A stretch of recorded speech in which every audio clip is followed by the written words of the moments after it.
Buenos días a todos. Es un placer teneros aquí en nuestro segundo seminario del Departamento de Historia Internacional y Global.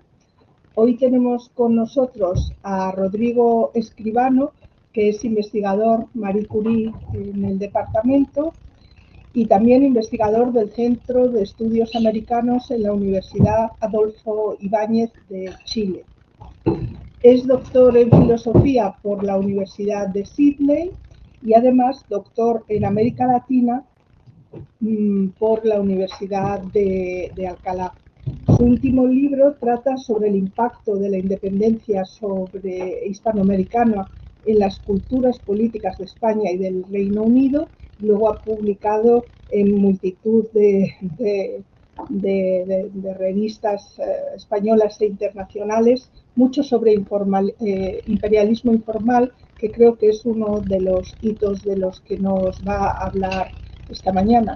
Y con esto tienes la palabra, Rodrigo. Pues muchísimas gracias, Lola. Voy a compartir la presentación. Pues, como decía, es un honor tremendo poder compartir hoy con todos ustedes, con todos vosotros, los resultados preliminares y en construcción de la investigación que estoy llevando a cabo. En realidad tengo que decir que estamos llevando a cabo, porque en realidad esto es el resultado de un trabajo colegiado que se extiende ya en el lapso de unos 4 años. Hace 4 años que nos concedieron en Chile un proyecto Fondecid de iniciación a la investigación, titulado La guerra hispano-sudamericana en los imaginarios geopolíticos de España. A partir de ahí comenzamos a crear un equipo con una serie de investigadores chilenos y españoles, algunos de los cuales están hoy aquí presentes. Entonces, todo lo que voy a exponer es el resultado de esa dinámica de cooperación, yo creo que muy virtuosa, que hemos establecido. Ahora mismo hay 3 investigadores en formación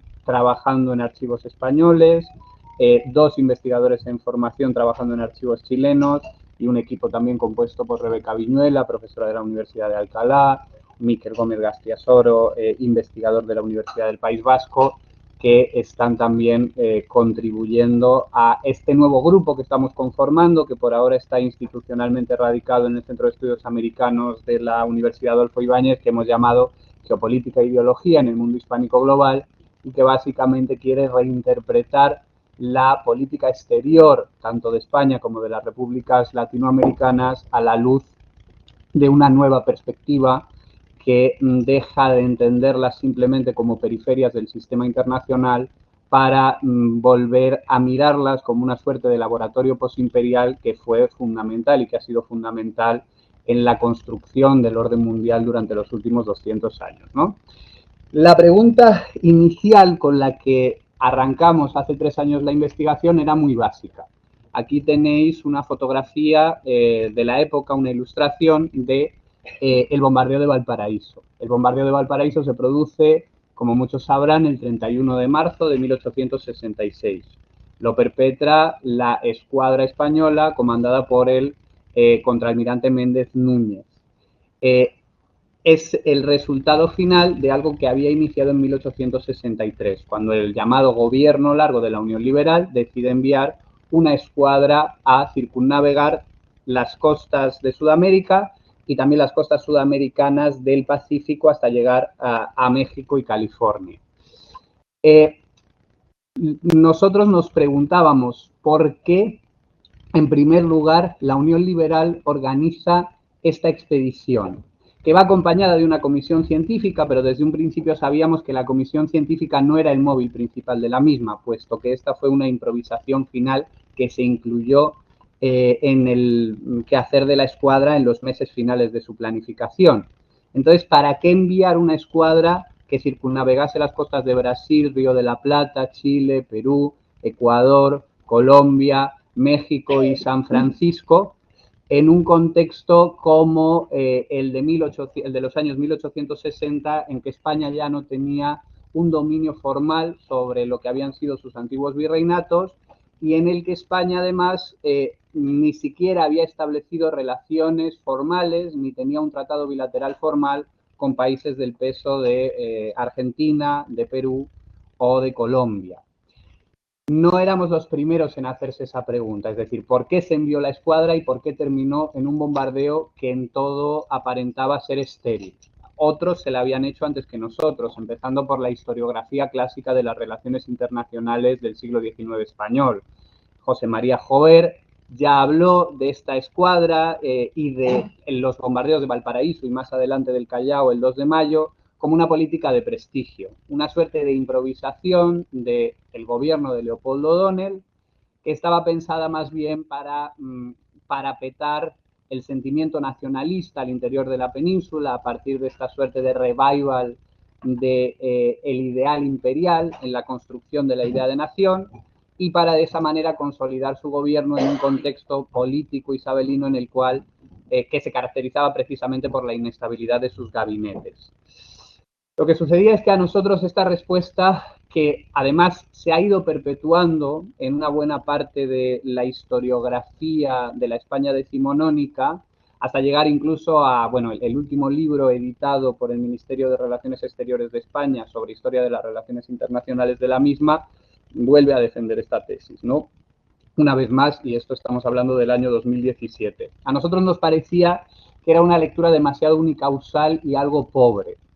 Y por eso nos propusimos realizar esta investigación. Como digo, la dominante ha sido esta tesis de las calaveradas, es decir, la Unión Liberal realiza esto como un acto de neocolonialismo, pero que no responde a ningún tipo de plan estructural respecto de la política española hacia Hispanoamérica y que responde más bien a motivaciones de legitimación interna en ese contexto de efervescencia patriótica que sobreviene sobre todo también después de la guerra de Marruecos. Esta tesis maridaba muy bien con otra tesis dominante en la historiografía sobre las relaciones entre España y América Latina durante la época isabelina, que es la tesis de la irrelevancia de lo americano. Obras como la de Michael Costello o estudios seminales muy importantes sobre el nacionalismo español, como el de Álvarez Junco, habían defendido que la independencia de los virreinatos americanos a principios del siglo apenas había tenido impacto ni en el pensamiento político ni en la opinión pública de España a partir de los años 1830. Lo comparaban con el momento de la independencia de Cuba y de la guerra hispanoamericana, aseverando que mientras que en 1898 sí que supuso un verdadero impacto, un verdadero colapso de la conciencia nacional, la pérdida de las últimas colonias, entre 1808 y 1830, la pérdida de Perú, la pérdida de Nueva Granada, la pérdida del Virreinato de México y del Virreinato de la Plata apenas había tenido relevancia. Y asociaban el nacionalismo español más bien a factores relacionados con la política europea y con cuestiones de construcción política interna. Bien, afortunadamente también contábamos con toda otra estela interpretativa que nos permitía tener algunas pistas respecto de lo que nosotros hipotetizábamos que sí que había sido un hecho planificado y de relevancia en una suerte de gran estrategia de la España isabelina, como lo fue esta escuadra del Pacífico y estos bombardeos de Valparaíso y el Callao. Teníamos, por ejemplo, las explicaciones de Hinarejos Muñoz, también de Van Aken en su estudio del panhispanismo, ya muy antiguo, muchas veces poco citado, pero muy importante, que nos decían que, bueno, que de hecho América sí que había estado muy presente en la conciencia de un sector muy importante de la élite liberal, que la había mirado como una esfera de expansión posimperial que podía reportar, de alguna manera, un grado de influencia económica, de influencia cultural y de influencia geopolítica susceptible de contribuir, de ayudar a que España recobrase su condición de potencia perdida tras las guerras napoleónicas. Hinarejos Muñoz y Van Aken, por ejemplo, hacían énfasis en cómo la escuadra del Pacífico y la intervención que se realiza sobre Perú con la captura de las Islas Chincha, que es la que luego conduce a la guerra con Chile y con Perú, estaba radicada en las presiones de un lobby de agricultores o sea, de agricultores valencianos dedicados a la agricultura comercial que querían de alguna manera ganar ventajas extraeconómicas para acceder a un producto tan estratégico como el guano, que en ese momento se había convertido en un fertilizante, en un abono especialmente demandado tanto en los mercados californianos como europeos, precisamente para aumentar la productividad. Es cierto que esta hipótesis era interesante, pero nos seguía pareciendo muy unicausal. Y también están los trabajos del aquí presente Leoncio López Ocón, que en sus estudios más centrados propiamente en la Comisión Científica del Pacífico, había sugerido que uno de los condicionantes geopolíticos del envío de la escuadra era la posibilidad de establecer una estación naval española en las aguas del Pacífico. Aclaro, ¿qué es una estación naval? Una estación, porque mucha gente cuando se habla de estación naval piensa en establecer una base territorial en un puerto, y no es necesariamente esto. Francia, Reino Unido, más adelante Alemania, el Estado italiano, Japón, tendrán estaciones navales en las costas sudamericanas. Una estación naval consiste, aquí tengo una definición que hicimos en el artículo que ya nos ha aceptado el Journal of World History, por cierto, escrito en colaboración con Miquel Gómez García Soro. Una estación naval es una escuadra compuesta por uno o más barcos de guerra con un mando militar autónomo que asume la responsabilidad de permanecer en un área marítima acotada, de manera permanente, de manera estable. Las estaciones navales no han recibido en general mucha atención de la historiografía global o de la historiografía de las relaciones internacionales y han sido más tratadas desde el punto de vista evidentemente de la historiografía marítima. Pero crecientemente en la bibliografía reciente hay una reconsideración de estas como un instrumento muy importante de la política internacional y de la proyección del poder extraterritorial en el mundo del siglo XIX. Cuando pensamos en el Imperio Británico victoriano, tendemos a pensar en sus dominios propiamente territoriales. Pensamos en la India, pensamos en Australia, pensamos en Canadá, pero pensamos muy poco en la red de estaciones navales controladas por la Royal Navy o compuestas por la Royal Navy que estaban presentes en los grandes ejes marítimos del comercio mundial del mundo, permitiendo de esa manera o desempeñando diversas funciones. Nosotros en este artículo realizamos a partir de la lectura de toda esa bibliografía un acopio de todas las funciones que puede tener una estación naval. Por supuesto, proporciona seguridad, tiende a asociarse con la lucha contra la piratería, la detención de criminales y la protección extraterritorial de los ciudadanos del país que envía la estación naval. Es decir, garantiza las operaciones del comercio y garantiza una suerte de policía internacional que proyecta la fuerza, la soberanía de un Estado a espacios que no domina, sobre todo y evidentemente a espacios marítimos, a espacios costeros, ¿no?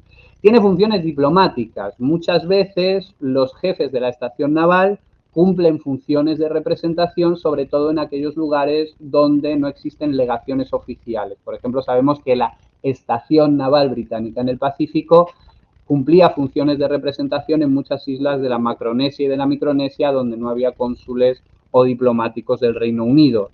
Por supuesto, también puede cumplir funciones de intervención o punitivas. Una estación naval, en determinados contextos en que perciba violentados los derechos de sus nacionales o en que tenga órdenes expresas de su gobierno, puede proceder al bloqueo de puertos o incluso al bombardeo costero. Forma de agresión especialmente dañina para determinados estados e imperios decimonónicos, muy dañina para los estados latinoamericanos que, como todos sabemos, dependían enormemente de los ingresos aduaneros para sostener sus sistemas fiscales y, por tanto, dependían muy fuertemente de los ingresos de sus puertos. Un bloqueo o un bombardeo portuario podía ser fatal y podía hacer colapsar a un Estado, como sucedió de hecho cuando la Escuadra Española del Pacífico en 1864 capturó las Islas Chincha, drenando así o suspendiendo la capacidad del gobierno peruano de acceder, de emitir deuda soberana, porque la deuda soberana del Perú, de alguna manera los bancos londinenses, la banca londinense y la banca francesa, la fiaban en su capacidad para seguir recaudando impuestos del guano en este momento de boom en su producción y en su compra, ¿no? Tiene también funciones de inteligencia. La presencia de una estación naval permite captar informaciones muy relevantes del estado político y económico de los países en los cuales tiene establecido su radio de acción. Puede tener funciones científicas, evidentemente, de exploración, de cartografiado y de transporte de comisiones científicas. Algo no baladí cuando hablamos de espacios poco explorados, cuyos recursos todavía no eran plenamente conocidos, como podía ser en las islas del Pacífico, y las estaciones navales daban ventajas competitivas tanto al comercio nacional como al dominio geopolítico de aquel imperio que las tuviera o aquel estado que las tuviera establecidas en estos lugares, ¿no? Y por supuesto también tienen funciones logísticas de control y distribución de recursos estratégicos, rescate de náufragos, cosa muy importante también, si tenemos en cuenta esta primera función de seguridad. Los estados de la época, y vamos a ver que los diplomáticos españoles esto lo tenían muy asumido, entendían que la marina mercante española, que era numerosa y competitiva a mediados del siglo XIX, se aventuraba menos de lo debido en los mares sudamericanos del Pacífico porque no tenía la seguridad de que una unidad militar de la Real Armada fuera a socorrerla en caso de un desastre natural como podía ser una tormenta que derivase en un naufragio. Es decir, conceder seguridad frente a agentes naturales y políticos era concebido como una ventaja extraeconómica esencial para que el comercio capitalista de un país pudiera competir, ¿no? Bien, una vez explicado lo que es una estación naval, porque en esto voy a centrar el resto de exposición, y por favor, Lola, córtame, avísame cuando me queden 15 minutos. Ay, espera que no puedo. Ay.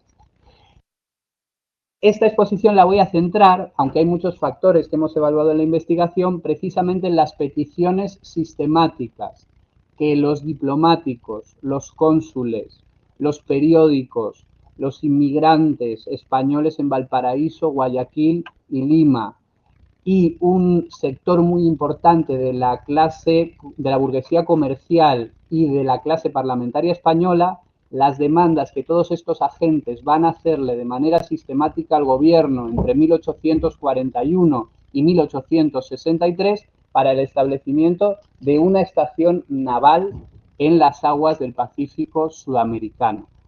Voy a tratar de explicar el porqué de estas demandas, voy a tratar de explicar el contenido que todos estos agentes le dan a las demandas, para qué desean el establecimiento de una estación naval, y voy a tratar de esta manera de buscar una explicación causal mucho más sólida al por qué se envía la escuadra en 1863, demostrando que, y esta es la hipótesis, una vez os diga la hipótesis, en realidad ya podríamos terminar la exposición tranquilamente, porque luego va a ser demostrar con todas las evidencias que hemos acopiado que esto es así. Pero básicamente el plan de establecer una estación naval en el Pacífico, sostenemos que lejos de ser una improvisación, es una de las grandes ideas rectoras de la cultura estratégica isabelina. Por cultura estratégica, siguiendo los estudios de la seguridad que han tratado de definir este concepto, entendemos ese conjunto de ideas, doctrinas, metáforas e imágenes que producen las élites políticas de un país para orientarse en el uso de su poder extraterritorial y muy particularmente de su fuerza militar, ¿no? Lo que defendemos es que la cultura política isabelina estuvo fundamentada en la idea de lograr una regeneración geopolítica tras la pérdida del imperio de antiguo régimen que había caído en las décadas anteriores, y cifró esa regeneración geopolítica en reciclar a España como un imperio comercial basado en el navalismo, es decir, en el uso del poder naval como el instrumento principal del Estado para proyectar los intereses españoles en ultramar y de esa manera fortalecer a la propia España dentro del juego de equilibrio de poderes europeos. En el panhispanismo, la idea de no restablecer el dominio territorial sobre América, que dentro del imaginario del liberalismo conservador y progresista se concibió no solo como un imposible, sino como algo deseable, puesto que se tendió a interpretar el imperio de antiguo régimen como un conglomerado territorial irracional puesto al servicio de intereses dinásticos y no de intereses nacionales, que había sido anticomercial y que por tanto había pervertido en la prosperidad de la nación. lo que apostaban más bien era por una continuidad con el pensamiento utilitarista de las reformas borbónicas. Querían, de alguna manera, que los dominios territoriales ultramarinos sirvieran de forma utilitaria para el enriquecimiento, en este caso, del incipiente capitalismo español y para el fortalecimiento de la administración y de las estructuras estatales dentro de la metrópoli, ¿no? Y en este contexto, la idea del panhispanismo no era una reconquista, sino establecer una suerte de hegemonía sobre los países que se habían independizado del dominio español, recurriendo a ese sentido de unidad civilizatoria, histórica, racial y lingüística que derivaba de las herencias posimperiales. Y en este sentido nosotros nos atrevemos a hablar de que esto iba unido a una suerte de imperialismo posimperial de naturaleza informal. Es decir, se entendía que combinando el poder blando identitario del panhispanismo con la capacidad de intervención y de proyección del poder que podía dar una real armada que operase de manera eficaz tanto en el Río de la Plata como en el Caribe a través de Cuba, como en el Pacífico a través de esta estación de la que estamos hablando, podía servir como músculo punitivo para doblegar de alguna manera la voluntad de los estados hispanoamericanos y hacer que se alineasen con los intereses geopolíticos de España, que por supuesto siempre se concebían como consustanciales a la conservación de Cuba y Filipinas y a la contención del expansionismo estadounidense. Todas estas ideas, después de investigar durante 3 años como equipo, las hemos visto reiteradas de manera sistemática en los documentos diplomáticos, en los documentos ministeriales, en los debates parlamentarios, en la prensa, en los diarios de viajes y en toda una panoplia de tipologías documentales que han demostrado que esta ideología, de hecho, se plasmó en la acción de los actores exteriores y en la opinión pública española de manera muy clara, ¿no? Importante también, defendemos que esto no fue hechura de los gabinetes, no fue simplemente hechura de lo que Gallagher y Robinson llamarían la mente oficial. La demanda de establecer una estación naval en el Pacífico que protegiese y fomentase los intereses españoles y permitiese cierto grado de intervención sobre los gobiernos de Perú, Chile y Ecuador, fue reiterada, defendida y pergeñada por actores con intereses transnacionales que muchas veces actuaban fuera del Estado. Es decir, para comprender cómo se forja esta gran estrategia de regeneración imperial informal, hemos estudiado tanto los testimonios de la red diplomática y consular, pero hemos visto, como decía, que también los españoles que habitaban en Valparaíso, en Guayaquil y Lima, empiezan a solicitar sistemáticamente la presencia de la estación naval, o bien porque entienden que el estado en el que están, en el que se han instalado, el país en el que se han instalado, no respeta sus derechos como extranjeros, conculca muchas veces sus derechos de propiedad o no les procura procesos judiciales limpios que les permitan tener seguridades en sus actividades mercantiles, entienden que la presencia de una estación naval va a darle a España la autoridad suficiente como para que sus intereses sean respetados por las instituciones de esos países en la misma medida en que son respetados los intereses de franceses y británicos, porque vamos a ver que aquí lo que siempre hay es una referencia comparativa, una suerte de imperialismo informal imitativo, una querencia de querer imitar las técnicas de control informal y extraterritorial que ya estaban aplicando Francia y el Imperio Británico en la región.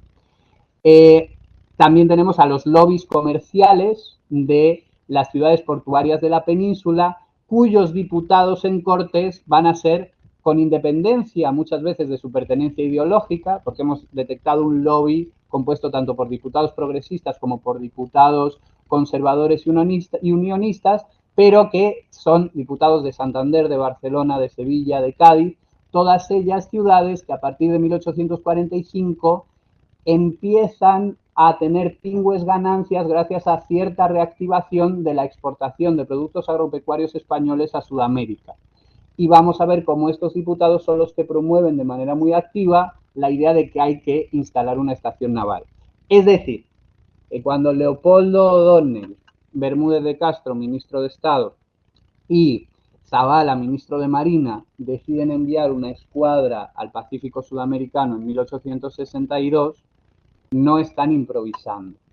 Están respondiendo a una demanda multisectorial de un conglomerado, de una constelación de actores muy interesados en la proyección de un cierto imperialismo posimperial de naturaleza informal en las aguas sudamericanas del Pacífico.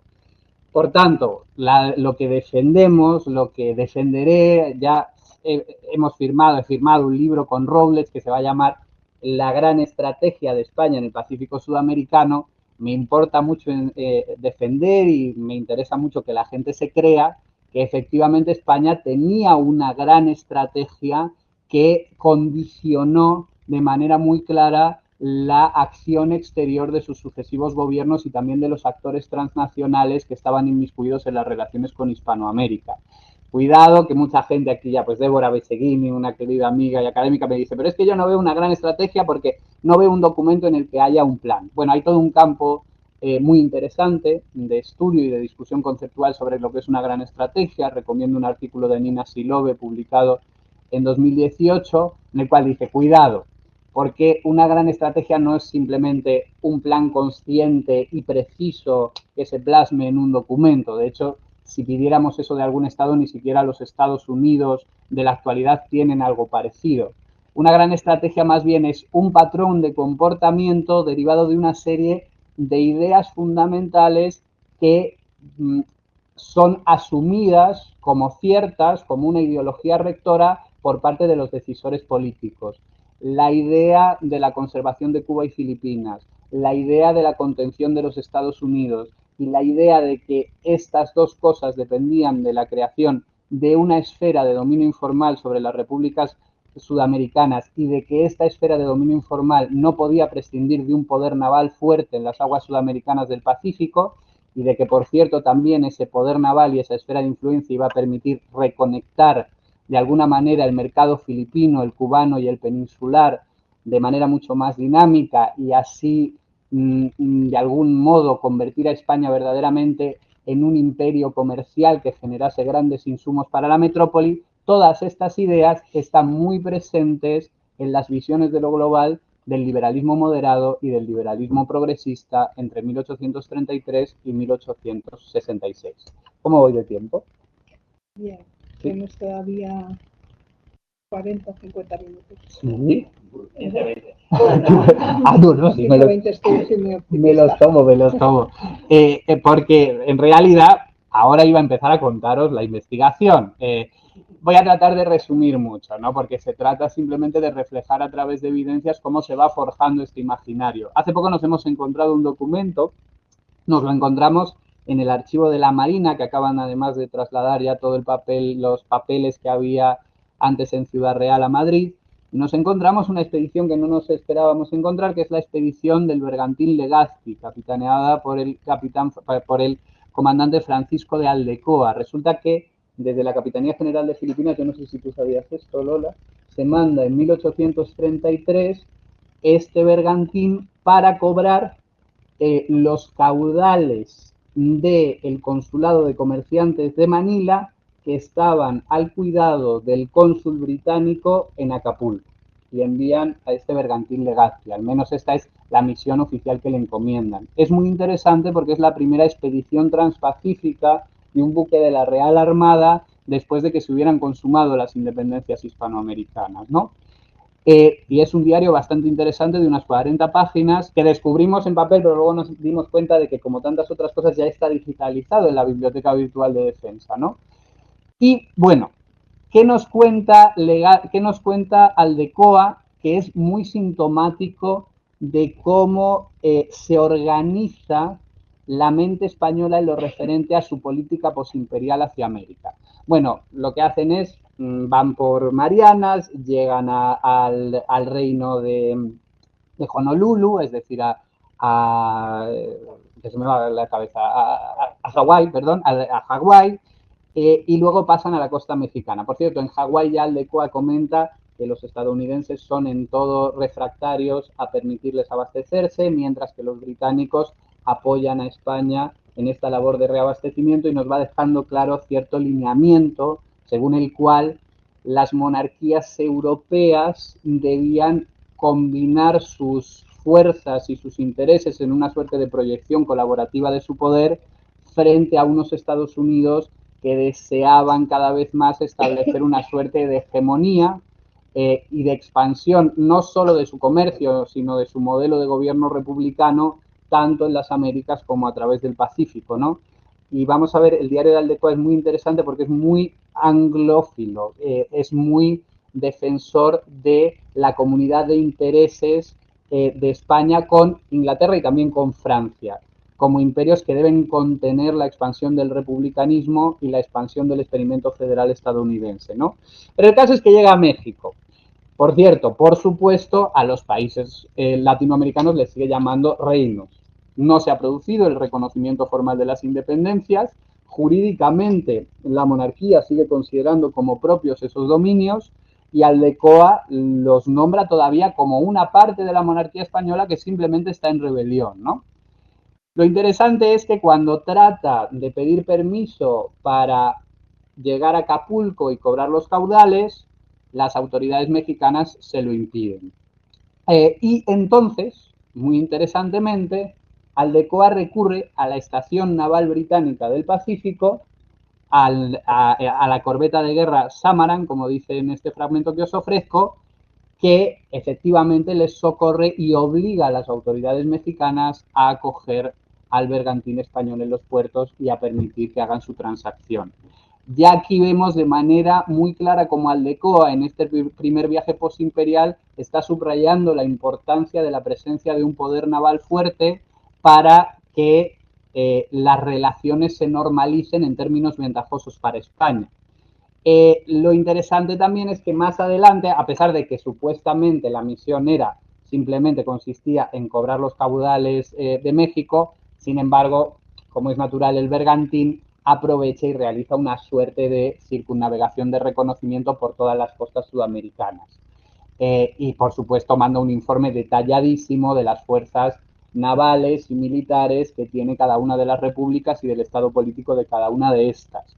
Lo interesante aquí es que mientras que presenta a México, Ecuador y Perú como países que están en estado de anarquía, atrapados en guerras civiles y que por tanto no son susceptibles de establecer ningún tipo de relación regular con España hasta que su situación política no se normalice, al Reino de Chile le reserva una representación mucho más benigna, diciendo que se ha establecido un gobierno conservador, el régimen portaliano, que efectivamente había establecido una república altamente censitaria y con un ejecutivo tremendamente fuerte, y subraya lo bien tratados que han sido cuando han visitado los puestos chilenos, incluso llegando a loar el gobierno de Diego Portales, ¿no?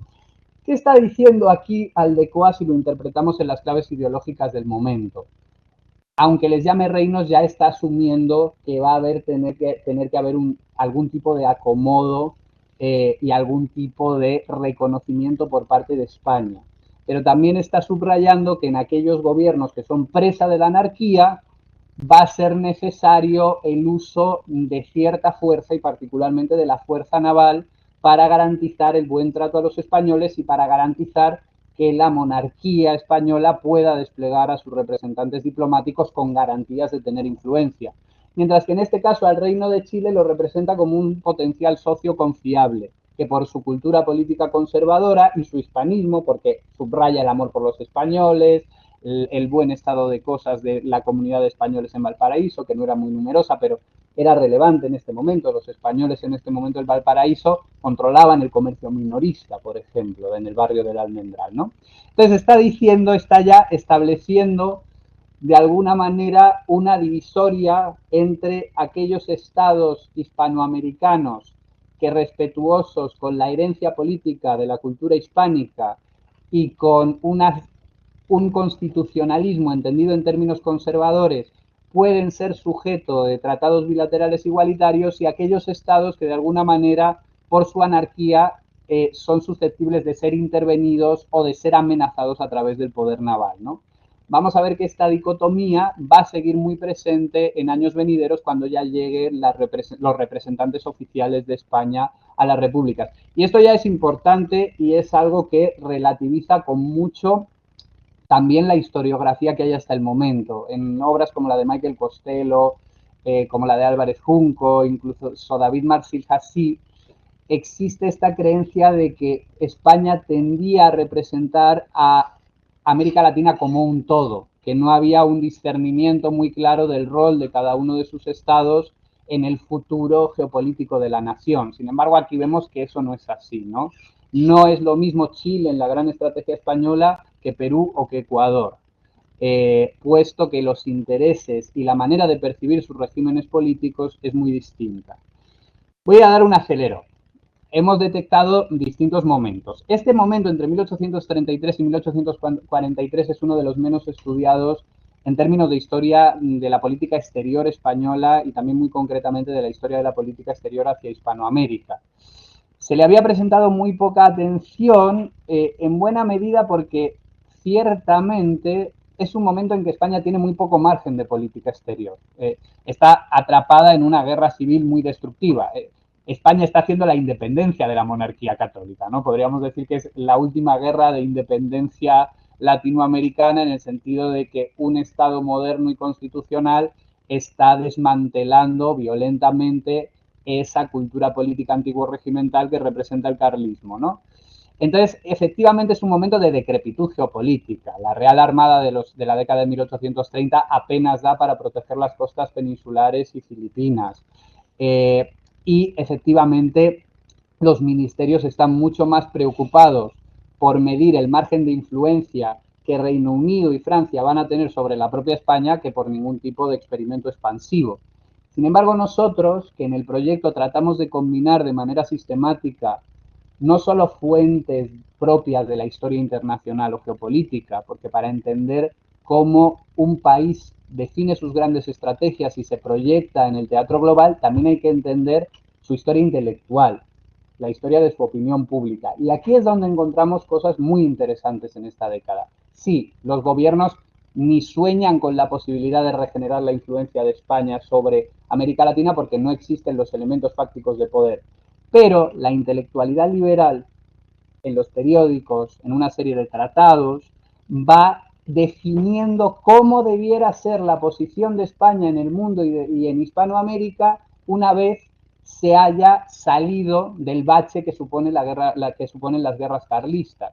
Y ahí que nos encontramos, pues que efectivamente intelectuales como Vadillo, como Flinter, como Alejandro Oliván, todos ellos, por cierto, también activos partícipes en la política española, muchos de ellos miembros de las Cortes, van defendiendo esta posibilidad que ya os he descrito de que España pueda reconocer las independencias hispanoamericanas. Las administraciones de Fernando VII no habían deseado hacerlo y habían apostado por planes de reconquista total o parcial, pueda reconocer las independencias hispanoamericanas, pero cuidado, porque aquí hay un gran equívoco, ¿no? A veces hablamos de ese reconocimiento de las independencias como una suerte de resignación posimperial en el cual unos liberales bien intencionados quieren crear una comunidad internacional de iguales con las repúblicas hispanoamericanas.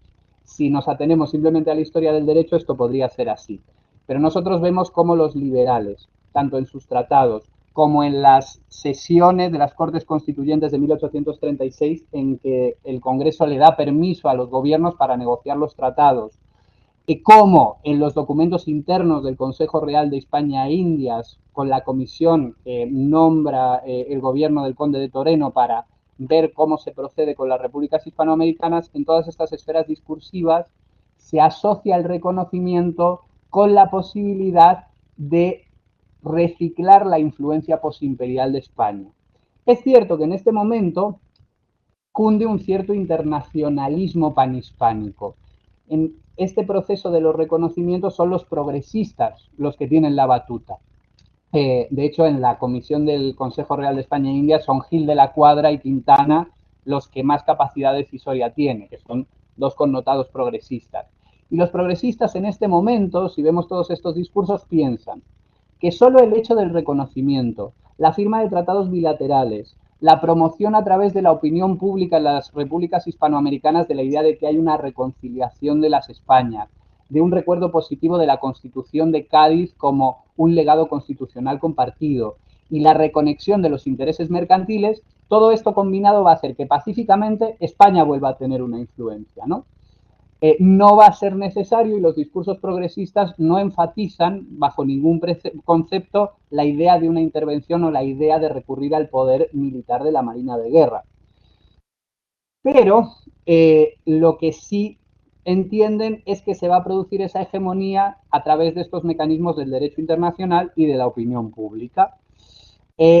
También es cierto que se empieza a promover la idea de que si se fomenta la Real Armada y si se fomenta el crecimiento de la Real Armada, España va a poder reciclarse como este imperio pequeño en lo territorial, pero muy productivo en lo que concierne al control de rutas estratégicas del comercio marítimo. Es decir, si controlamos Cuba, Filipinas, si conseguimos que las repúblicas hispanoamericanas nos den la condición de la nación más favorecida y además aseverando que su natural gusto por nuestros productos va a hacer que rápidamente vuelvan a comprar los vinos gaditanos, las harinas santanderinas, los hierros vascos, pues solo tenemos que firmar el tratado, mantener nuestro imperio estilo archipiélago con pequeños islotes y nuestra marina mercante volverá a ser la gran interconectora de los mercados transpacíficos y transatlánticos, pudiendo participar con cierto pie de igualdad, al menos como un actor relevante, junto a Francia y el Reino Unido. Todo esto cambia en la siguiente etapa, en la cual los moderados llegan al poder. Se empiezan a alarmar inusitadamente por el expansionismo estadounidense con la incorporación de Texas y luego con el intervencionismo sobre México. Y además, bueno, paso esto rápidamente, también aquí hemos analizado tratados, prensa, debates parlamentarios, etcétera, etcétera, pero además resulta que la red diplomática española se empieza a desplegar por el territorio americano. Los progresistas en 1836 creían que esto iba a ser relativamente fácil, es decir, que, bueno, si les damos la garantía del reconocimiento de su independencia, es muy probable que los gobiernos hispanoamericanos acepten pagar la deuda virreinal que les corresponde, nos den un trato comercial ventajoso y establezcan unas condiciones, sancionen unas condiciones de seguridad para los españoles allí afincados notables. ¿Qué sucede? Primero que muchas negociaciones se estancan. Por ejemplo, Perú no acepta pagar la deuda virreinal que el gobierno español considera que le corresponde. No se les conceden las franquicias comerciales que habrían esperado los progresistas. Y además, en aquellos países con los que se firma un tratado, pronto cunde la insatisfacción entre los diplomáticos españoles. Y lo que vemos básicamente, por ser muy sintético y muy caricaturesco, es que llega el cónsul español a Guayaquil, llega el encargado de negocios español a Quito, llega el encargado de negocios español también a Nicaragua, llega a México y empieza a quejarse rápidamente de el gobierno no me hace caso. Cada vez que voy con una petición de parte de uno de nuestros ciudadanos porque ha sufrido una injusticia o un abuso en un tribunal, o porque ha tenido que pagar aranceles excesivos, o porque le han reclutado para una guerra civil sin su consentimiento, yo protesto al gobierno y el gobierno no me hace ni caso. Sin embargo, veo de manera sistemática cómo al encargado de negocios de Londres o al encargado de negocios de París sí le hacen caso. Y los diplomáticos rápidamente empiezan a asociar esto con la ausencia de un músculo punitivo naval que sirva como proyección del poder del Estado español en estos espacios que se conciben crecientemente dentro del imaginario del moderantismo y del liberalismo conservador español como anárquicos, como anómicos en lo político. Creo que ello tenemos un artículo en ayer que nadie se lee, pero que está muy interesante sobre el antirrepublicanismo en el pensamiento moderado y cómo usaba Hispanoamérica como el eje de su discurso, ¿no? El fracaso hispanoamericano y la anomia legal y política en Hispanoamérica. Sintetizo, porque luego me voy a tomar 5 minutitos más nada más, pero básicamente aquí lo que os he dado, y os paso la presentación si queréis, es un muestrario de para qué solicitan entre 1844 y 1862 de forma sistemática estos representantes de España en Chile, Ecuador y Perú la estación naval. Lo que os he dicho, primero, va creciendo el número de mercaderes españoles en la región, a partir sobre todo de 1845, y surgen cada vez más problemas de naufragios, de deserciones en la marina mercante, de también delitos de españoles que se cometen en Valparaíso o en Guayaquil y que terminan, hay un delito muy interesante de un español que llega a Valparaíso, que es un estafador, que se va con un montón de caudales de una familia y le captura la Royal Navy y le somete a juicio un tribunal dentro del buque de la Royal Navy. Esto es percibido como una verdadera afrenta para el prestigio de España, que no es capaz de ejercer su jurisdicción en esas aguas y tiene que cedérselo al de otra potencia, ¿no? Está también la cuestión de el imperialismo imitativo, lo dicho, hay muchísimos documentos que enfatizan cómo Francia y Reino Unido y los capitalistas de Francia y Reino Unido son capaces de hacer valer sus intereses gracias a la existencia de ese brazo militar que es la Royal Navy, ¿no? Poder extraterritorial y protección, bueno, pues lo dicho, ¿no? Se empieza a concebir que el derecho internacional no es suficiente por sí mismo, que la letra de los tratados es letra muerta mientras no exista la capacidad de llevar ese leviatán que es el Estado español a estos países y muy concretamente en este caso a Ecuador y a Perú, porque con Chile hay un trato distinto, es decir, en Chile se pretende simplemente normalizar una relación entre aliados y se entiende que la estación naval va a brindar seguridad a los españoles. Pero con Perú y Ecuador se entiende que la estación naval sirve a efectos de soberanía sustitutiva, porque se comprende que ni Ecuador ni Perú son homologables al estándar de civilización que se requiere de acuerdo a la idea del derecho de gentes de estos liberales conservadores para ser reconocido como un Estado totalmente soberano. Por tanto, es legítimo intervenir, es legítimo usar el músculo naval para lograr que se respeten los derechos de la humanidad en ese territorio, ¿no? Bueno, básicamente lo que tenemos es que a partir de la llegada al poder de la Unión Liberal, las campañas de México, de la Conchinchina, es decir, de que se empiece a percibir que la Real Armada por primera vez tiene un presupuesto suficiente para expandir los intereses españoles extraterritorialmente, vemos cómo esto ya se convierte en una aluvión de peticiones de los cónsules, de ciertos mercaderes que han sufrido perjuicios en su comercio en el Pacífico, como el buque María y Julia, que ahora va a aparecer un artículo en Historia Contemporánea, pues unos mercaderes gaditanos que mandan un buque para comerciar añiles con Nicaragua, el buque está volviendo, llega a Guayaquil, no se enteran de que Guayaquil está sometido a un bloqueo por parte de la escuadra peruana en la guerra que tienen con el gobierno de Ramón Castilla, y les incautan el barco y les incautan la carga.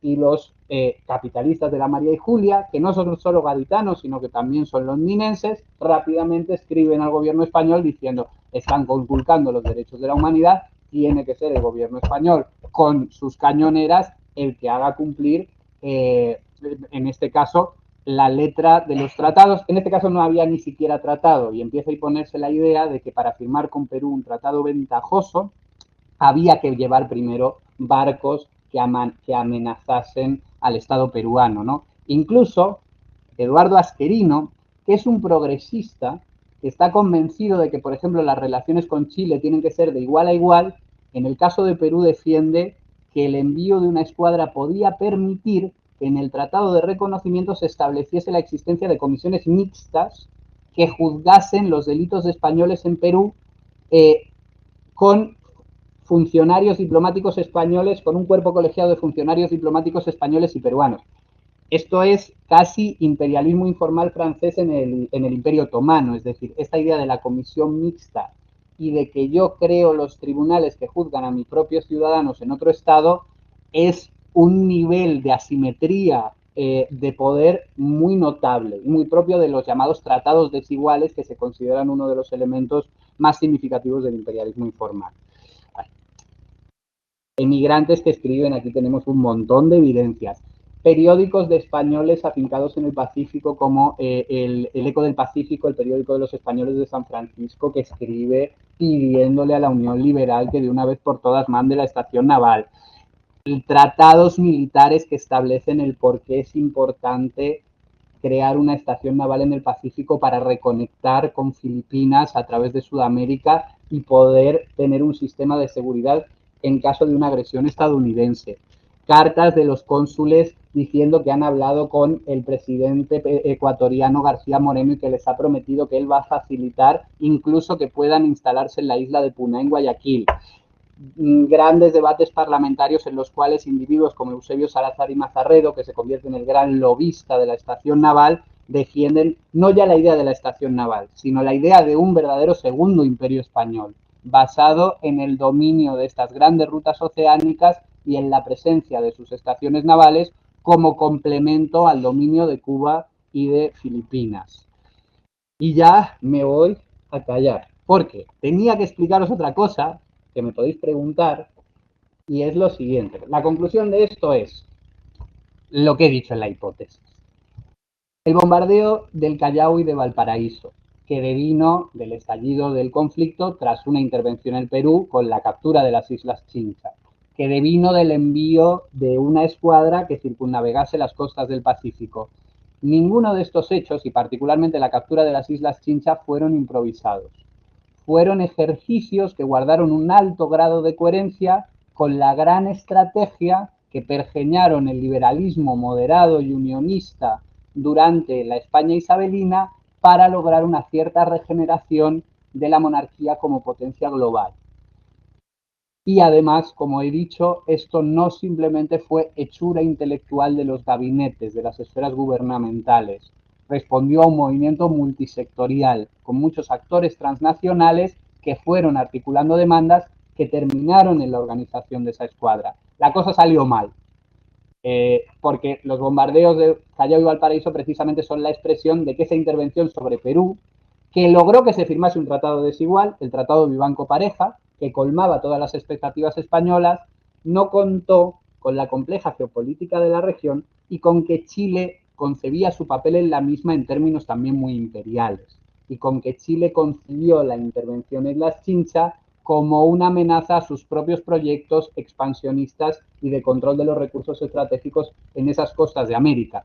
Y Chile por eso, además movilizado por el radicalismo democrático, que tiene una enorme fuerza en su esfera pública durante este momento, termina forzando las cosas para hacer estallar una guerra con España y que ese tratado Vivanco-Pareja termine cayendo en saco roto.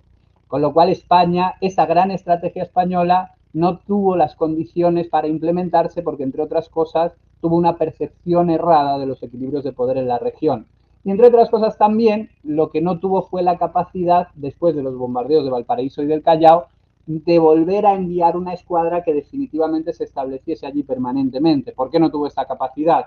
Porque en 1868, cuando la guerra todavía seguía declarada, la Revolución Gloriosa desmantela todo este proyecto, desmantela toda esta estrategia, acaba con la hegemonía de los moderados y, por tanto, socava cualquier posibilidad de darle continuidad a esto, ¿no?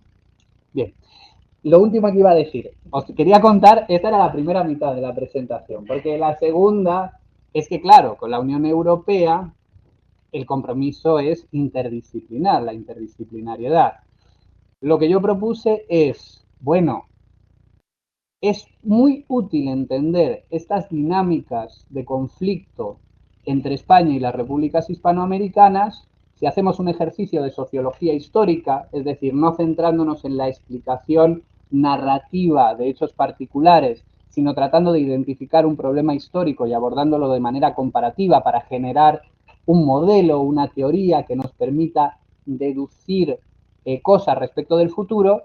Dije, este evento sirve para tratar de construir una teoría política de los conflictos posimperiales. Es decir, por qué cuando algunos imperios se desmantelan, como el Imperio Británico en Canadá, en Australia, e incluso en Sudáfrica, dejan lugar a escenarios de paz, a proyectos estatales bastante sólidos y a dinámicas de cooperación bastante claras entre esos estados que han formado parte del sistema imperial. Y por qué otros, cuando colapsan, dejan lugar a situaciones anómicas de indefinición territorial que derivan en una conflictividad muy clara y que incluso pueden acabar en procesos en intentos de reimperialización, como es el caso de la Rusia postsoviética con la invasión de Ucrania, como es el caso del propio Imperio Español que estamos estudiando, o como es el caso de ese mundo eclosionado tras la caída del Imperio Otomano, que se ha caracterizado por su inestabilidad y por sus dinámicas destructivas. Entonces,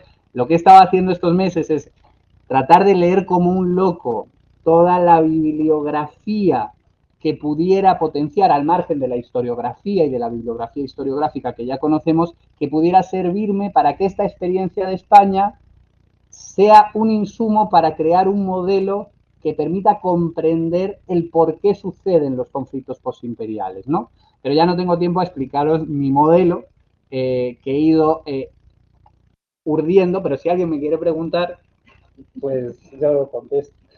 Muchas gracias. Bueno.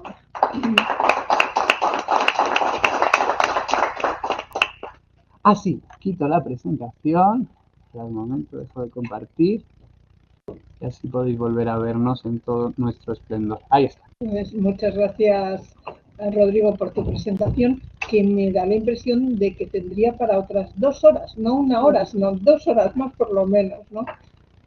Siento tenerte que cortar, y más porque estamos grabando la sesión, pero creo que tenemos un gran tiempo para el debate que se va a hacer desde perspectivas muy distintas, porque has expuesto un montón de ideas sugerentes. A mí me parece que todo el trabajo de Rodrigo se sustenta sobre 3 hechos que le dan mucho fundamento. Primero, un profundo conocimiento de los hechos que está narrando. Es un hombre que contiene en las manos una barbaridad de acontecimientos en lugares muy distintos. Segundo, una reflexión intelectual, un conocimiento intelectual que también le permite aventurar muchas hipótesis. Y luego, tercero, un manejo de fuentes muy diversas que es muy impresionante. Gracias al propio trabajo siempre están archivos y bibliotecas, es verdad, pero también de la creación de un equipo de colaboradores que están abarcando una barbaridad de archivos que, claro, les permite sustentar muy bien las tesis que manejan. Creo que nos has expuesto un montón de ideas interesantes.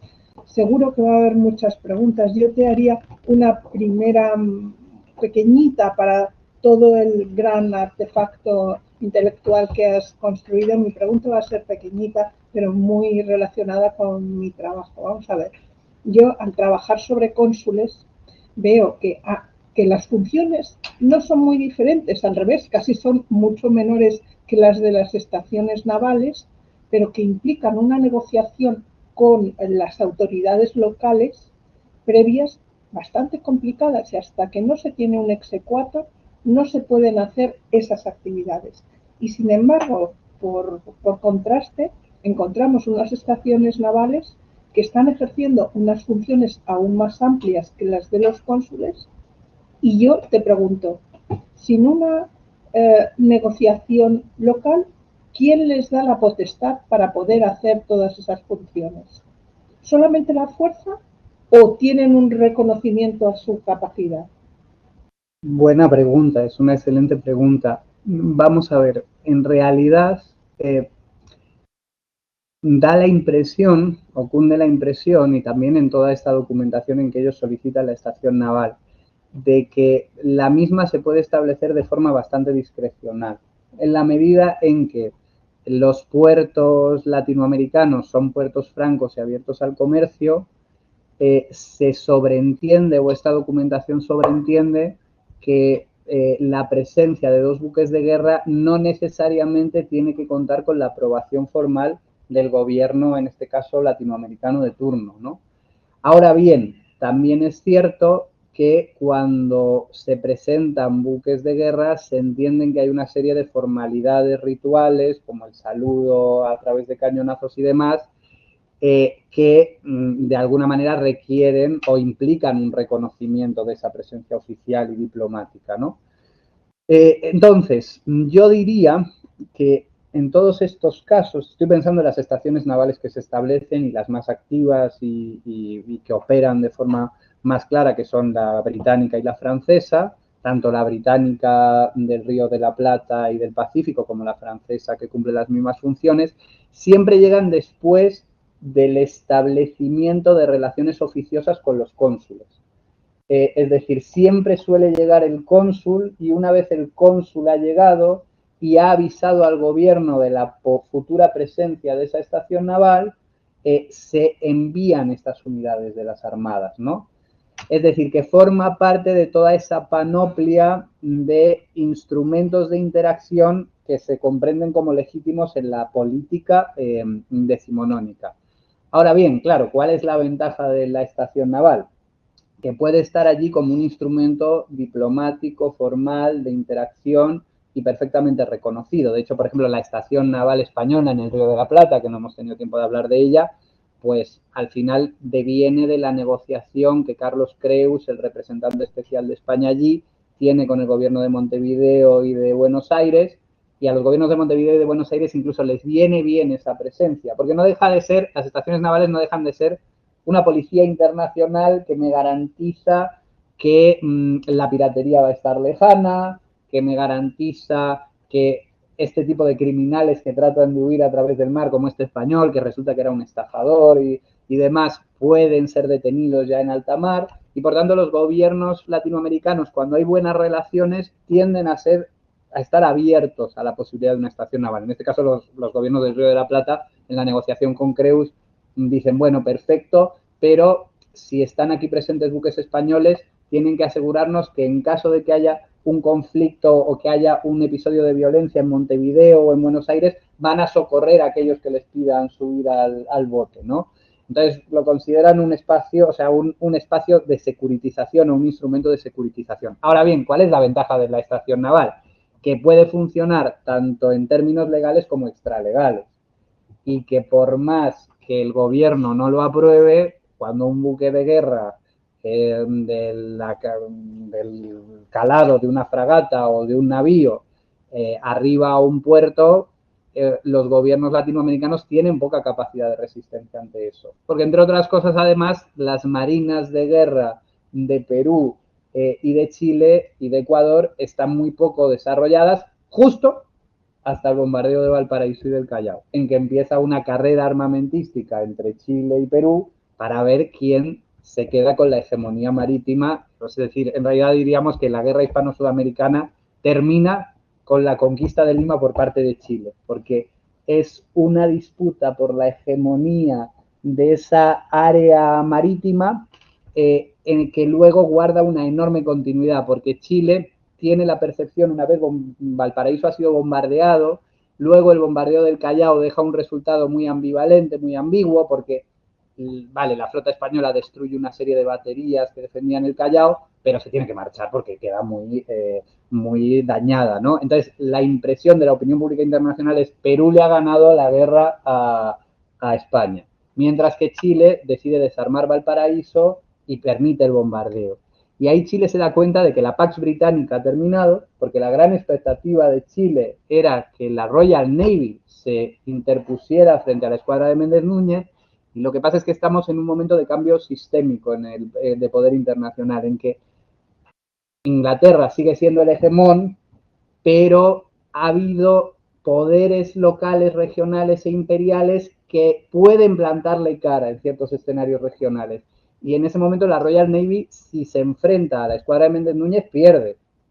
Habrían quedado las dos muy dañadas, pero la que más unidades tenía en ese momento en el Pacífico era la escuadra española. Y ahí Chile se da cuenta de que la Royal Navy como policía internacional ya no le sirve y empieza a militarizarse. Y empieza a tener un concepto mucho más territorial, formal y expansivo de sus intereses geopolíticos, que antes estaban fundamentados también en una idea muy victoriana, del primer periodo victoriano, muy informal. Bueno, mientras Valparaíso tenga la hegemonía mercantil, no queremos conquistar más territorios. Es decir, bueno, pues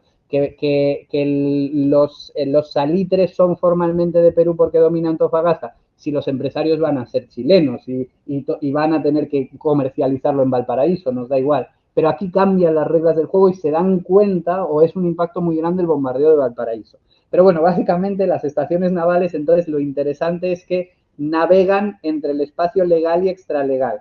Cuando hablamos o sea, podemos hablar de ellas como instrumento diplomático formal y cuando son usadas como poder blando, que es la mayoría de las veces, cumplen esa función institucional y se piden los permisos y se coordinan con los cónsules, pero también pueden ser utilizadas rápidamente como un instrumento de guerra y entonces, pues nada pueden hacer.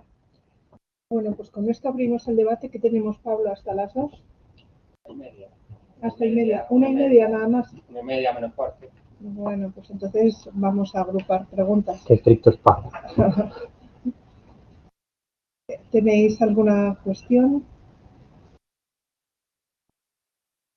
¿Nadie me quiere preguntar por mi modelo? Te da un poco de miedo, Vamos a hacer. te da un poco de miedo.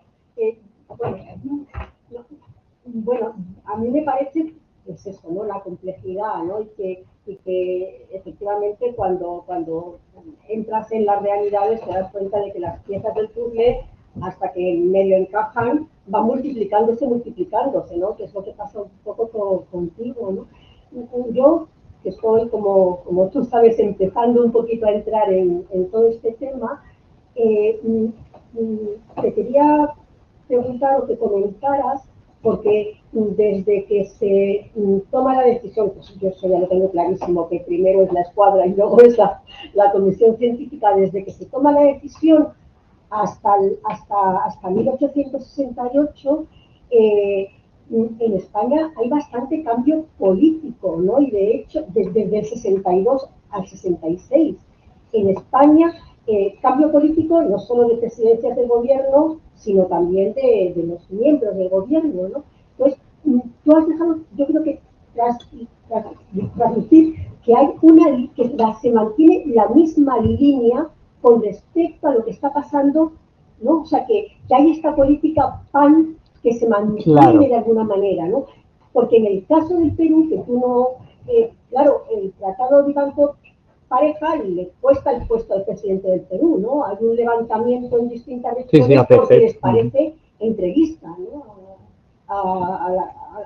Bueno, al poder peruano y a la sociedad, porque fue, pero levantamientos además muy populares, en Chiclayo, en distintos... Bueno, y que terminan con Prado, que es el líder de esa insurrección de presidente, ¿no? Claro, claro. Y luego ya hablaremos de eso, pero como tú has hablado de que Salazar y Mazarredo fue el principal lobista de la estación naval.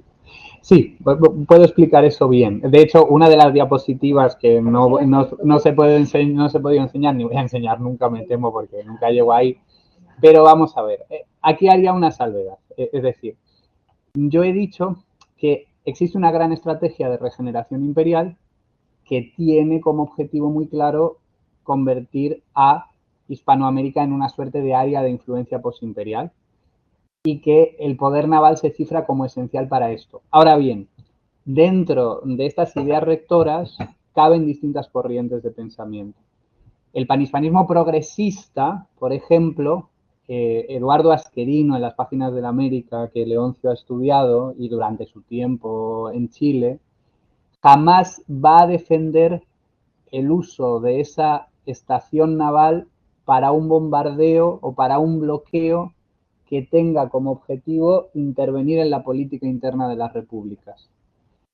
Y esto en buena medida porque el panhispanismo progresista efectivamente quiere que ese poder español se proyecte como una suerte de poder blando basado en una alianza asimétrica. Y siempre tiene como principio rector un respeto total a la soberanía de los estados hispanoamericanos. Aun cuando en ocasiones en ese discurso progresista pueda aparecer también la idea de que existe una anomia legal, pero se entiende que en la medida en que España fortalezca sus nexos diplomáticos con ellos y en que también refuercen sus relaciones mutuas estos estados hispanoamericanos, la fuerza del constitucionalismo liberal va a ir haciendo que se asienten como experimentos políticos. Es decir, confían que el constitucionalismo liberal, incluso de cuño republicano, tal y como se está desarrollando en América, pueda fructificar en estados fuertes con el tiempo, ¿no? Simplemente tiene el concepto de que, este concepto tan relacionado con el último libro de Chema Portillo sobre la idea de emancipación, de que se emanciparon pronto, ¿no? Y por tanto eso nos justifica para ejercer cierta tutela, pero esta tutela en el pensamiento progresista toma la forma de una hegemonía blanda, de una influencia, mientras que el moderantismo, el liberalismo conservador, tiene una idea mucho más intervencionista. Por eso, otra cosa que no he podido comentar, en la década de los 40, los moderados están obsesionados con la idea de remonarquizar, de hacer lo posible para intervenir siempre que haya la oportunidad de apoyar o una iniciativa para establecer un trono constitucional o un gobierno conservador que prácticamente replique el monarquismo bajo una forma republicana, que es lo que se entiende que es Chile. Una de las cosas que hemos hecho estos meses, la ha hecho un miembro de nuestro equipo, es recopilar todo lo que dice la prensa española entre 1833 y 1862 sobre Chile.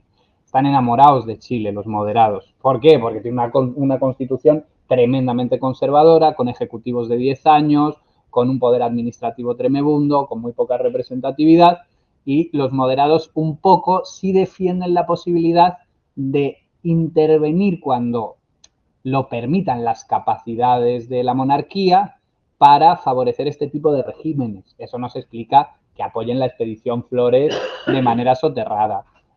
Nos explica la conspiración Paredes en México. Nos explica también que establezca la estación naval del Río de la Plata al principio flirteando con la idea de establecer un protectorado monarquista en Montevideo junto con Francia. Es decir, lo que pasa es que en la década moderada no hay las capacidades suficientes, pero en cuanto hay un poquito de presupuesto, se lo gastan en eso. Es decir, si uno evalúa la década moderada, que se ha hecho de manera muy episódica, pero si uno dice, coño, entre 1846 y 1849 está intervención en Portugal para defender la monarquía constitucional, intervención en Italia para defender al papado, expedición a Fernando Po, conspiración monarquista en México, expedición de Flores. Organizan la expedición La Ferrolana, que es como la escuadra del Pacífico, 10 años antes que ayer encontramos el expediente de La Ferrolana, que son como 10 cajas así, nos lo vamos a leer, ¿no? Es decir, los moderados ya prefiguran este expansionismo intervencionista del unionismo. Y Salazar y Mazarredo, en todo este debate, se convierte en el gran promotor de una idea fuerte de la intervención y entiende que la estación naval no solo va a ser un instrumento para subrayar el prestigio de España o para darle un soporte a los diplomáticos, sino que puede ser un instrumento para intervenir activamente en la política interna de los estados. Y digo que Salazar y Mazarredo es el jefe de este lobby porque está entre 1857 y 1862 está como segundo secretario del Ministerio de Estado de la sección política, llevando toda la documentación referente a Asia y a América y contestándoles a los españoles que desde Lima, Guayaquil y Valparaíso dicen queremos una cañonera. Y él les dice, sí, no te preocupes, pronto te la mando. Está de diputado por Laredo en el Congreso y es el que hace las grandes alocuciones en que dice tenemos que expandir nuestro poder naval como condición de posibilidad para que nuestro capitalismo sea más competitivo. Está publicando en los periódicos de manera sistemática. Él publica mucho en La España y hay un artículo anónimo en La España, que yo estoy convencido de que es de él, pero no podemos afirmarlo con seguridad, que tiene una trifulca enorme con Heriberto García Quevedo, que había sido representante de España en Ecuador, y tienen una discusión muy grande que refleja esta dicotomía entre un panhispanismo más internacionalista y uno más intervencionista. Porque básicamente Heriberto García Quevedo llama pues, a la concordia, a negociar con Perú para que tener un buen tratado que permita a los agricultores comerciales españoles acceder al guano, y la España le contesta que qué mandangas está diciendo, que lo que hay que hacer es apropiarse de las Islas Chicha, ocuparlas territorialmente de manera permanente, porque además Perú es, en términos contemporáneos, un estado fallido que no está sacando provecho de esos recursos. Todavía legalmente España no ha sancionado su independencia y por tanto puede reivindicar, que es la figura que luego se usa en el momento en que Pinzón las ocupa, reivindicar como territorio de la monarquía española las Islas Chincha. Y entonces, y resulta que luego este actor que ha estado montándolo todo en la península es el que mandan de comisario especial a Perú y es el que le dice a Pinzón, captúralas. Con lo cual es muy claro que representa un poco ese sector intervencionista, ese brazo fuerte del moderantismo y el unionismo más imperialistas, ¿no? Vamos a hacer una cosa, vamos a agrupar Había una pregunta, una segunda, una tercera. Vamos de 3 en 3 porque si no, no vamos a poder. A ver, empieza. Yo quería hacer, bueno, dos preguntas. Perdonadme un momento. Como tenemos gente que lo está viendo online y no ve en la sala, ¿os importa decir vuestros nombres para saber? Sí, yo soy Rebeca Viñuela, profesora de Alcalá, y bueno, yo trabajo mucho con él, pero quería hacerle dos preguntas. Una por su modelo, que Ah, si mi no lo va a modelo. explicar sin pregunta, y otra por el caso de México, porque, a ver, es bastante interesante el caso particular y sobre todo en la década de los 20 y de los 30, porque México hasta el 26 sí es San Juan de Ulúa, por lo tanto una estación naval supongo que no hace falta cuando tienes realmente un fuerte justo enfrente de la costa veracruzana. Después serán en el 27 y en el 28 lo de la ley de expulsión de españoles, que supongo que será uno de los principales motivos por lo que se financia la expedición Barrada, que al final es un fracaso. Y claro, de ahí, con el reconocimiento de la independencia mexicana entre medias y hasta el 38, o sea, hasta Graus Pasteles y la intervención francesa, a ver si encontramos intento de que sea realmente. No, bueno, perdón. Vamos a hacer las tres preguntas para que luego. Para que yo sintetice. Perdona. Sí. José de la Fuente, yo soy profesor de la Universidad Católica de Lima. Bueno, primero, Rodrigo, felicitaciones, me ha parecido fascinante tu trabajo. Como sabes, yo he trabajado hace unos años la correspondencia de un cónsul peruano en Caracas a fines de la década del 50 y inicio del 60, y la verdad, con lo que he escuchado, con tu modelo y todas estas cosas que has planteado, pues veo con nuevos ojos, o creo que he podido comentar cosas muy distintas con respecto a esa documentación. Hay varios temas que me gustaría comentar, pero bueno, dada la brevedad del tiempo, quizás, bueno, me ha parecido muy sugerente, a partir de esta visión, de alguna manera geoestratégica que planteas, cómo presentas la ocupación chilena de Lima en 1881 como el final de todo un proceso, ¿no? Me pareció muy sugerente, muy interesante, ¿no? Ahora, sin embargo, tú planteas cómo después del combate del Callao y del combate de Atao, etcétera, hay una carrera armamentística. Bueno, eso me parece, digamos, desde la perspectiva peruana, creo que justamente ese fue el gran problema de Perú, que no hubo otra carrera armamentística, porque tenemos el caso, yo estoy trabajando ahora mismo en el gobierno de Manuel Pardo, del año 72 al 76, y precisamente cuando los marinos peruanos reiteradamente le dicen, bueno, hay que comprar acorazados porque Chile está comprando, era público, y entonces dicen, porque es una tradición oral, que Pardo dijo, no, mi gran acorazado es el tratado con Bolívar, probablemente no termina de darse, ¿no? Y entonces, ese es un tema. Y luego, otro tema interesante es el del Tratado de Banco Pareja, lo que decía Ascensión. En efecto, la contestación en el Perú fue muy fuerte. Yo no sé hasta qué punto, claro, me parece muy interesante lo que ha señalado sobre cómo el posicionamiento de Chile frente a ello fue fundamental en el devenir de ese conflicto.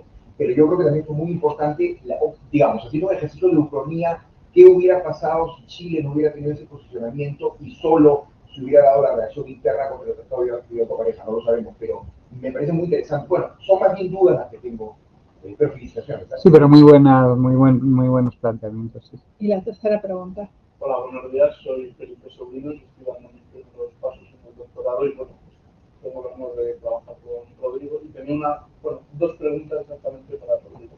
Una es que se ha abordado en esta exposición el tema de la intención de establecer estaciones navales, sobre todo desde el punto de la opinión pública y los lobbies comerciales, pero quería también preguntar que cuál sería la incidencia de la Armada respecto a este establecimiento de estaciones navales. Y con ello me surgía también la duda que si la incidencia de la Armada en los gobiernos se puede considerar como un factor dentro de este marco teórico de los conflictos posimperiales que están desarrollando. Muy buena pregunta. Bueno, pues comienzo por la de Rebeca. Miquel sabe mucho más que yo de esto, pero básicamente en ese tránsito entre la expedición Barradas y el impulso final a los reconocimientos, el Consejo Real de España e Indias tiene esta reunión, ya digo, encabezada por líderes históricos del progresismo y son muy claros respecto a la posibilidad de conservar enclaves en el continente. Dicen, es costoso. Un enclave territorial, defenderlo comporta más sacrificios de los que supone poseerlo.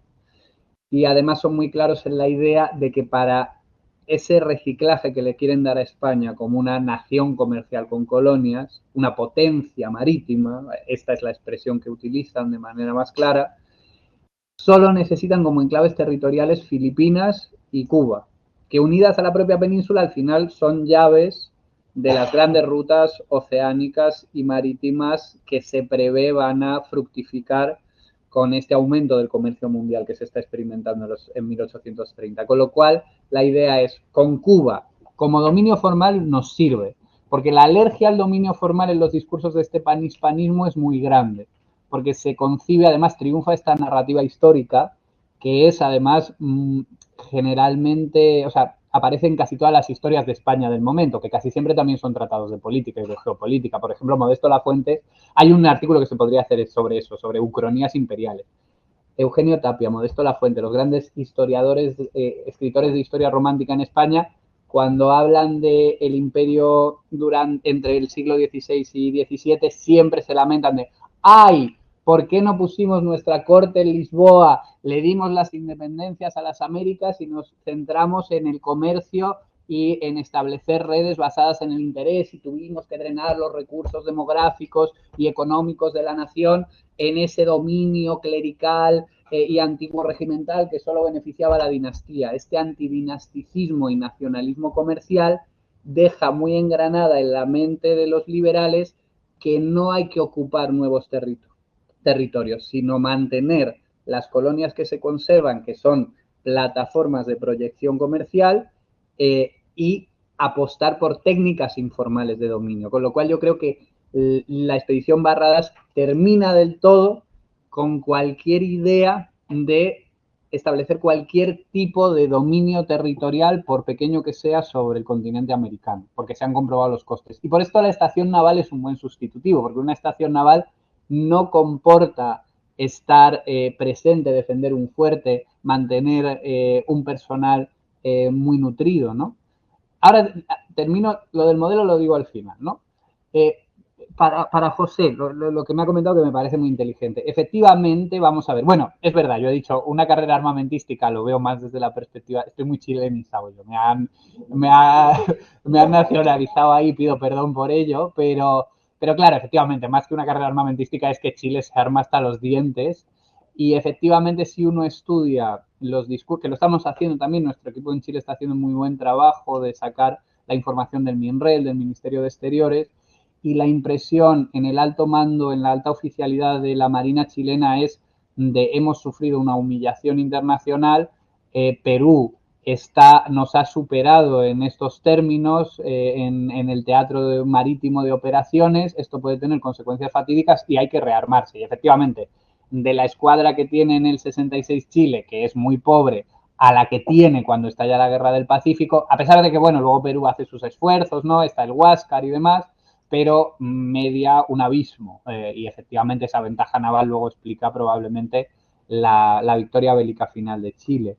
¿Y qué más me habías comentado? Y efectivamente, claro, también, en mi perspectiva chilenocéntrica, en este imperialismo chileno que ya me caracteriza, no por mi culpa, sino por los chilenos que me han... efectivamente, he dicho, un factor importante es que Chile se opone, pero otro factor importante es que en Perú se produce una movilización que logra darle la vuelta a la situación política. Y este para mí es otro de los errores estratégicos gravísimos, que además es muy predecible por el tipo de imagen que habían construido los moderados y los unionistas sobre América, que era tenían una imagen muy despreciativa de los movimientos democráticos en Hispanoamérica y de la cultura política republicana hispanoamericana. Es decir, la asociaban con una anarquía total, la asociaban con un desorden que no era capaz de producir fuerza soberana, que no era capaz de producir cooperación. Y ahí en realidad se dan un enorme golpe, tanto en Chile, porque en realidad los que presionan al gobierno chileno para que tomen una postura más agresiva es la Sociedad de la Amistad y Francisco Bilbao y estos grandes reformadores demócratas, que además movilizan a la opinión pública y hay manifestaciones, y efectivamente en Perú, como esa cultura política de la movilización militar, pero también civil, que estaba muy engranada en Perú, logra darle la vuelta al status quo e invalidar el Tratado Vivanco-Pareja. Eso a su vez hace que Perú entre en la guerra contra España con Chile y eso a su vez hace, y esto es fundamental, que García Moreno, que era el único gobierno colaboracionista, el gobierno de Ecuador del momento, y que parecía que sí que le iba a dar una base logística a la escuadra en el momento que necesitase reabastecerse de víveres o de material, García Moreno ahí dice, uy, Perú y Chile, con también una opinión pública neogranadina que está en contra totalmente de la intervención española, y entonces Perú traiciona, porque había hecho ciertas promesas en esos términos a España, Ecuador traiciona a España, traiciona al gobierno español y se declara aliado de Perú y de Chile. Y ese también es un gran error estratégico de España, no prever que la capacidad de esa cultura política democrática en Perú y Chile podía lograr movilizar un americanismo que terminase también por doblegar la voluntad del gobierno ecuatoriano, que tenía mucho miedo porque hacía pocos años había vivido la invasión de Castilla, ¿no? Y, oye, España me puede bloquear el puerto, pero es que Perú me puede invadir, con lo cual la decisión final bascula hacia eso, ¿no? Y eso es lo que hace que la escuadra no pueda culminar su función, que no hay costa, no puede abastecerse en ningún puerto, tiene los días contados, de hecho lo pasan fatal los marinos de la escuadra, ¿no? Que a nadie le importa, yo cuando cuento esto en Chile, a nadie le importa que lo pasaran fatal porque les bombardearon, pero claro, no se pueden abastecer de nada, ¿no? Y una tercera pregunta.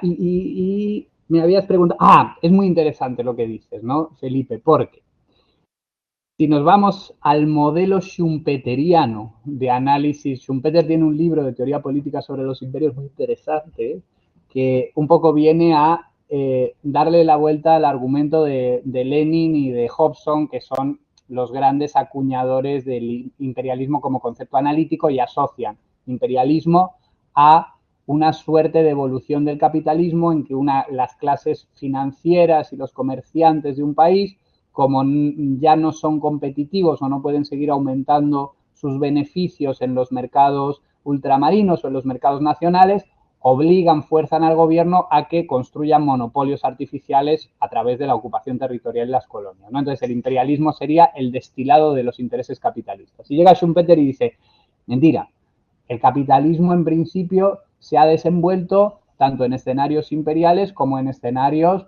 internacionalistas con estados-nación bien constituidos. El capitalismo es por esencia transnacional y no responde a intereses políticos. Y en realidad el imperialismo se explica mucho mejor por las presiones que los lobbies militares y burocráticos que ven que se están quedando obsoletos con el fin del antiguo régimen tienden a imponerle a los gobiernos. Es decir, son los militares y los diplomáticos y los potenciales funcionarios coloniales los que crean lobbies que terminan presionando para necesitamos controlar la India. ¿Por qué? Si controlar la India requiere muchos recursos fiscales y requiere muchos recursos humanos y al final no es rentable en muchos sentidos. O controlar ciertas islas del Caribe que ya ni siquiera producen azúcar a gran escala, ¿para qué lo queremos? Y la teoría de Schumpeter es que estos actores, por su propia reproducción como corporaciones, por su propio poder como red, siempre incentivan el imperialismo. En este caso, yo no me compro la interpretación de Schumpeter. Aquí hemos visto que también hay muchos privados españoles que entienden que su capacidad para competir en el mercado mundial necesita de un brazo político que les respalde, y por tanto aquí los actores particulares y el capitalismo tienen una correlación con este imperialismo posimperial, pero también es cierto que hay determinados grupos de poder, y entre esos la Marina es un grupo de poder muy importante, que pierde mucho peso relativo dentro del Estado español después del fin del imperio en 1808-1824. Y vamos a ver cómo la Marina no ya como el Estado, como si fuera una entidad omnímoda dotada de una voluntad. Este es para mí uno de los errores del realismo interpretativo en política internacional, que tiende a entender el Estado como si fuera una unidad de conciencia y de intereses. No, aquí la Marina y los ministros de Marina y los oficiales de Marina no van a dejar desde 1833 en insistir que, claro, expandir la Real Armada es lo más importante para el destino y la prosperidad del país.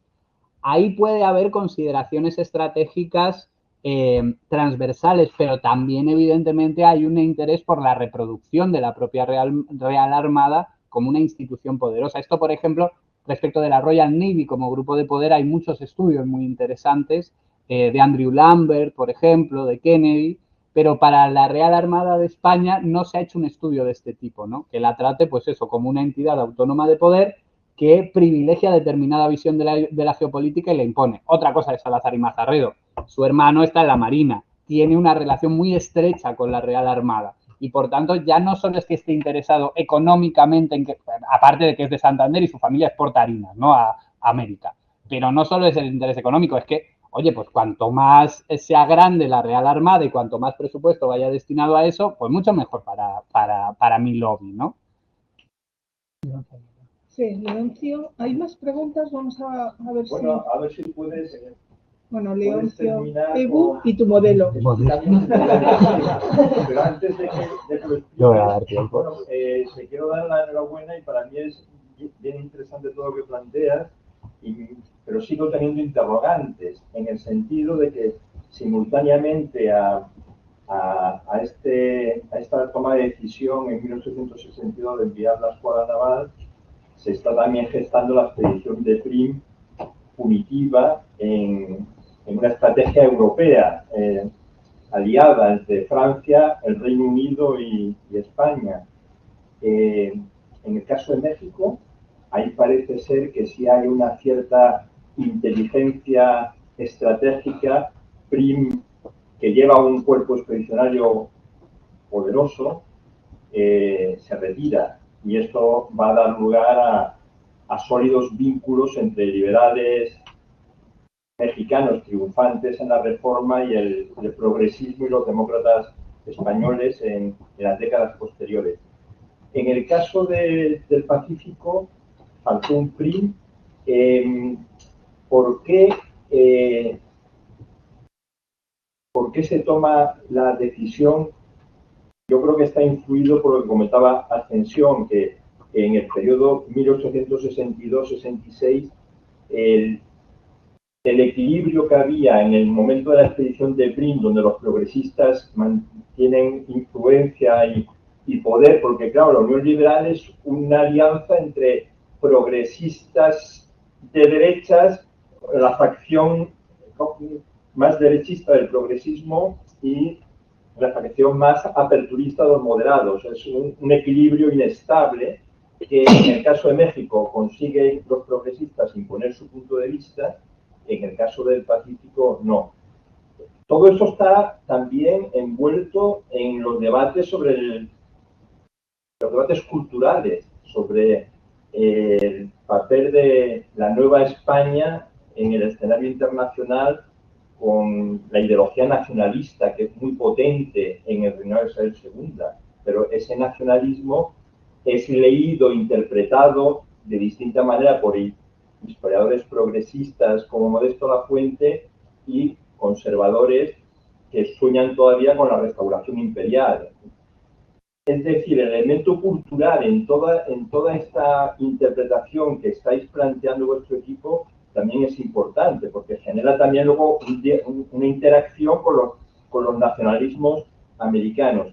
De modo que necesitamos más seminarios para seguirnos aclarando, pero lo que quería comentar, a propósito de la Marina, es que esta experiencia agresiva de la flotilla española en el Pacífico va a ser determinante en la caída de la monarquía de Isabel II, porque parte de los sublevados que protagonizan la gloriosa son marinos que vienen impactados de los grandes errores estratégicos que se han cometido ayer. Estoy pensando en Topete, claro. En Topete y en otros más. De modo que un hecho que parecería, como decías tú, una calaverada, como sostenían nuestros padres, a los que varios de nosotros hemos sido alumnos de ellos, pero que a mi modo de ver no habían leído las fuentes de manera rigurosa como empezamos a hacer nosotros, porque mi primer trabajo es del 85, que edito La memoria de Avendaño,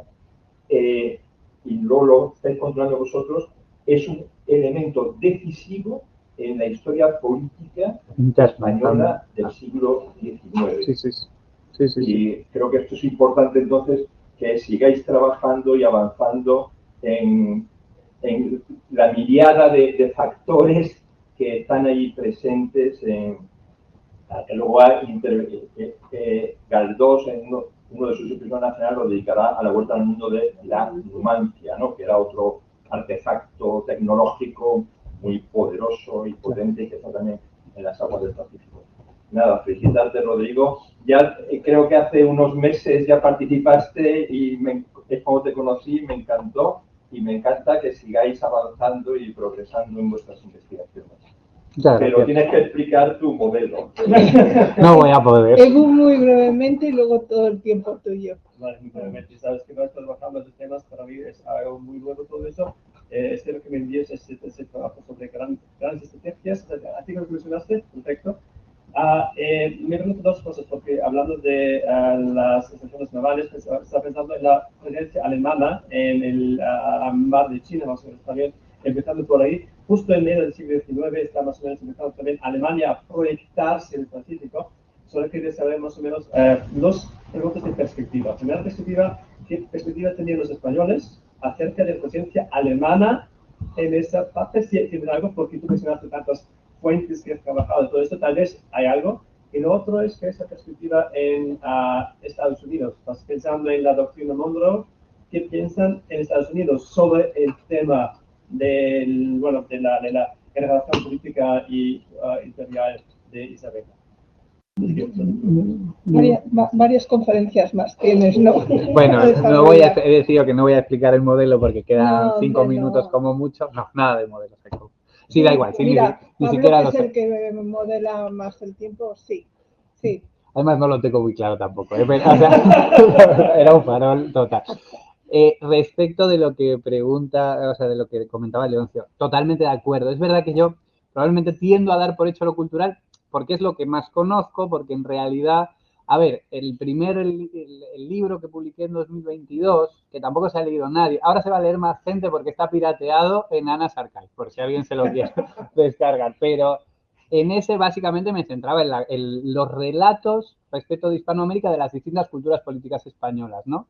Y efectivamente es que del progresismo al moderantismo hay un relato muy distinto respecto del pasado, el presente y el futuro político de Hispanoamérica. Es decir, si tú te lees a historiadores progresistas como Modesto Lafuente, el examen de la reforma constitucional de Argüelles, Vadillo, Urquinaona, los progresistas, la idea es, vale, desarrollamos un imperio que era dinasticista y clerical, pero había un aspecto positivo del imperio y es que transferimos a América la cultura legal municipalista de la monarquía española con sus instancias representativas como los cabildos.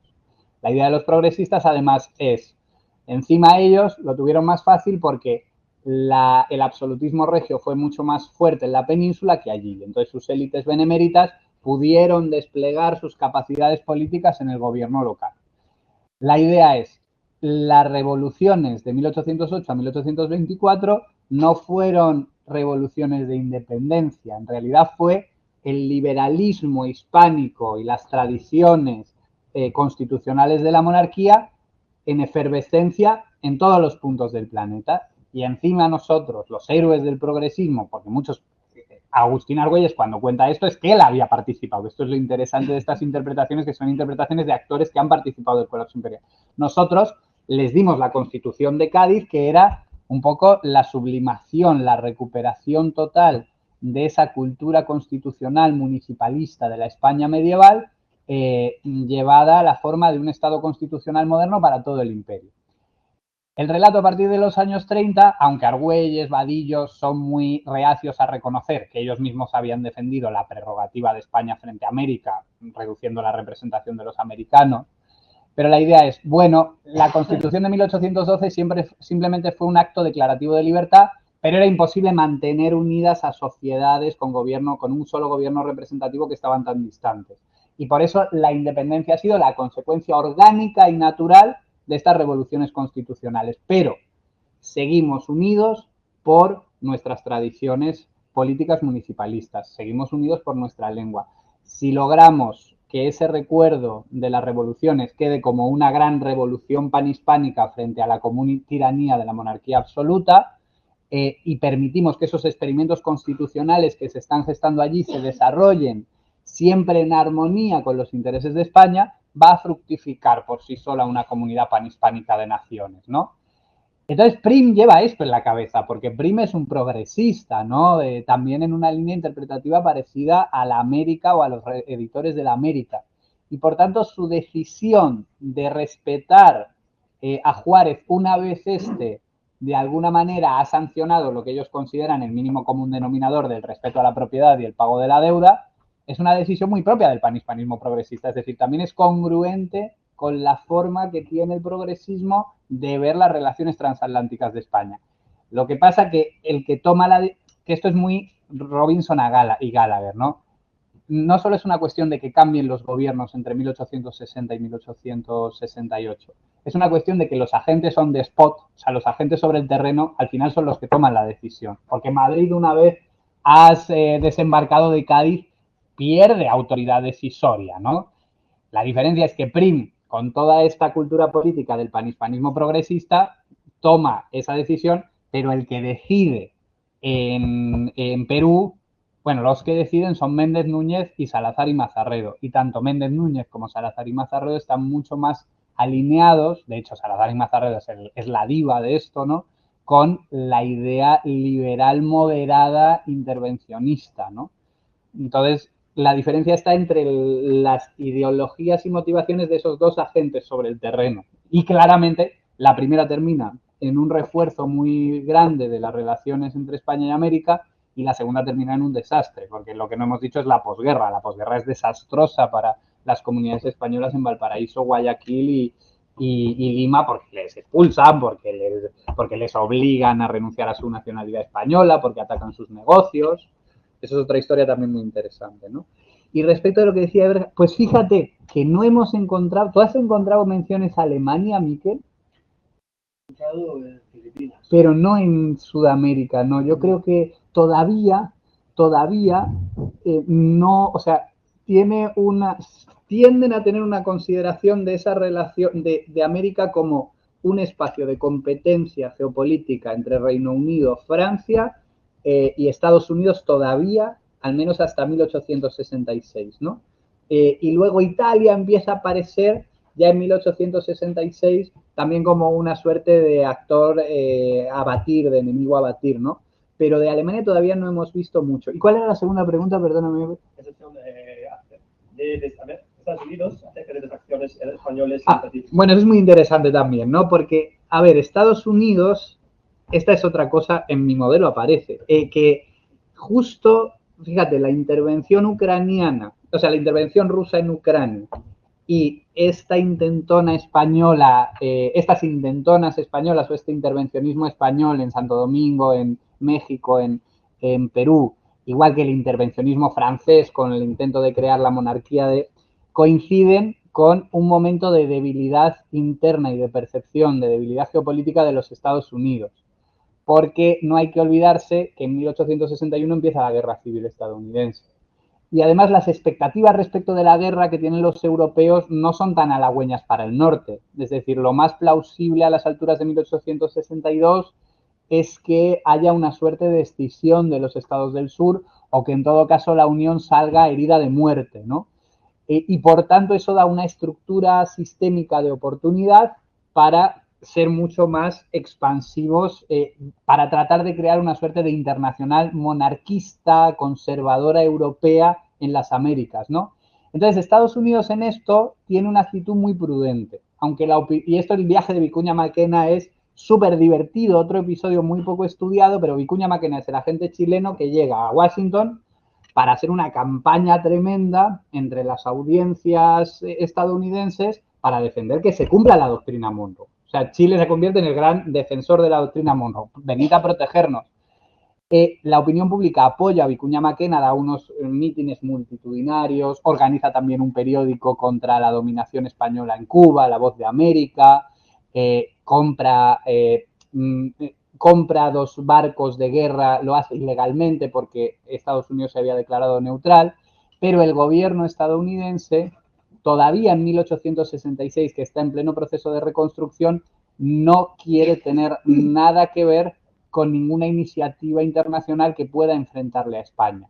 Porque a pesar de todo, aquí estamos hablando de una España con un poder relativo todavía no desdeñable, ¿no? Que tiene una marina de guerra poderosa, que puede hacerle daño a Estados Unidos desde su atalaya cubana, y que además tiene detrás también a Reino Unido y a Francia, que no se sabe muy bien con quién se van a alinear, ¿no? Desde luego, Estados Unidos, ser muy asertivo con la doctrina Monroe podía despertar las suspicacias también de Reino Unido y de Francia. Entonces, el gobierno estadounidense se muestra neutral e incluso detiene a Vicuña Maquena porque hay un contraespionaje español, hay un agente español siguiendo a Vicuña Maquena por Nueva York y se chiva de que está comprando barcos ilegalmente y a Vicuña Maquena, entonces el gobierno de Estados Unidos, esto no lo han contado, o sea, eso tenemos que, esto hay que hacer un artículo sobre ello porque es interesantísimo, ¿no? Y le enganchan, ¿no? Entonces, la opinión pública estadounidense a tope con Chile y Perú, y que, porque lo ven como efectivamente la defensa de ese republicanismo continental que asegura los intereses estadounidenses, pero el gobierno estadounidense se mantiene al margen. Es una costilla a propósito que se ha aludido a la Comisión Científica del Pacífico y de la cuestión de la influencia del mundo germánico. La Comisión Científica del Pacífico se envía porque está pensando en la fragata Novara, que es una fragata del Imperio Austrohúngaro que hace una viaje de circunnavegación. Claro, la situación es que es distinta en los años 60, donde Alemania todavía no ha emergido como gran potencia, a la década de los 80, cuando está el incidente de las Carolinas, ¿no? Son 20 años de transformación total del mapa europeo, pero en 1959 se está aquí pendiente en Madrid de iniciativas del Imperio Austrohúngaro y esa acción científica influye en la organización de la Comisión del Pacífico, que, como bien decías, se incorpora a última hora a la escuadrilla naval, pero que va a ser muy importante para algunos de nosotros, ¿no? Claro, claro. Hay más preguntas en la sala que seguiremos en la comida, pero vamos a darte un tiempo para que nos cuentes algo de tu modelo, por favor. No, sí, el modelo... No, vamos a ver, no, mira, el modelo... De hecho, bueno, en otro seminario me interesará presentarlo más que nada porque es lo que más inseguro me tiene, ¿no? Es decir, el modelo bebe de todas estas fuentes, la sociología histórica del poder y la filosofía del poder, la sociología histórica global, que está proponiendo formas de estudiar las relaciones internacionales no estadocéntricas, es decir, que se centren en actores con intereses transnacionales, pues en este caso la Marina, los lobbies de las diásporas de comerciantes, etcétera, etcétera. La teoría social constructivista de las relaciones internacionales, que tiene en cuenta no solo los agentes extraestatales, sino los imaginarios y las constelaciones ideológicas que definen su comportamiento, es decir, que no da por hecho que los estados actúan siempre de acuerdo a unos intereses prefigurados, de acuerdo a unas leyes universales, ¿no? Como tiende a hacer el realismo o el neorrealismo. Bueno, he bebido de todas estas fuentes y por ahora lo que estoy intentando es generar un modelo teórico que permita que cualquiera que se acerque a un episodio homologable a un conflicto posimperial pueda identificar una serie de variables que a su vez le permitan compararlo con otros conflictos posimperiales, ¿no? Entonces, la idea es, bueno, los imperios son superposiciones institucionalizadas de redes transespaciales de poder. Cuando hay un colapso imperial, que no un proceso paulatino de desmantelamiento imperial, y esto es muy importante, tiende a haber conflictos posimperiales cuando el imperio colapsa, cuando súbitamente se rompe, cuando no se ha planificado su desmantelamiento, cosa que sí hacen los británicos en el caso de los dominions. Por cierto, los británicos hacen esto, es decir, este proceso paulatino, primero de autonomía de Canadá, de Australia, de Sudáfrica, primero de autonomía, luego de independencia, salvo en aspectos militares y diplomáticos, y luego de independencia total, pero vinculados a través de la institucionalidad de la Commonwealth, esos debates tienen muy en cuenta el ejemplo español. Muy en cuenta el ejemplo español. Es decir, si uno estudia John Robert Shilley, si estudia toda la literatura de los defensores de una federación imperial, los debates parlamentarios, que esto todavía no hay un libro publicado sobre eso, pero tienen en cuenta, dicen, qué es lo que salió mal y por qué España no ha logrado construir una Commonwealth o una comunidad de intereses postimperial. Y en la implementación de sus políticas de reforma gradual y de concesión de autonomía a los dominios lo tienen en cuenta. Entonces, lo que un conflicto postimperial tiende a suceder cuando hay un colapso súbito de un imperio que implica su descomposición gradual y genera un reacomodo súbito de las redes constituidas de poder, desinstitucionalizándolas y dando lugar a poderes constituyentes en pugna. Es decir, cuando un imperio colapsa y los órdenes postimperiales que surgen no están bien institucionalizados, no están fundamentados en un acuerdo claro entre la metrópoli, por así llamarlo, y la dependencia que se ha descolonizado. Y cuando dentro de la dependencia los grupos de poder que defendían la pertenencia al imperio y los grupos de poder que defendían la independencia no llegan a consensos mínimos, tenemos un caladero donde suelen surgir este tipo de conflictos, ¿no? Y este tipo de escenarios inestables.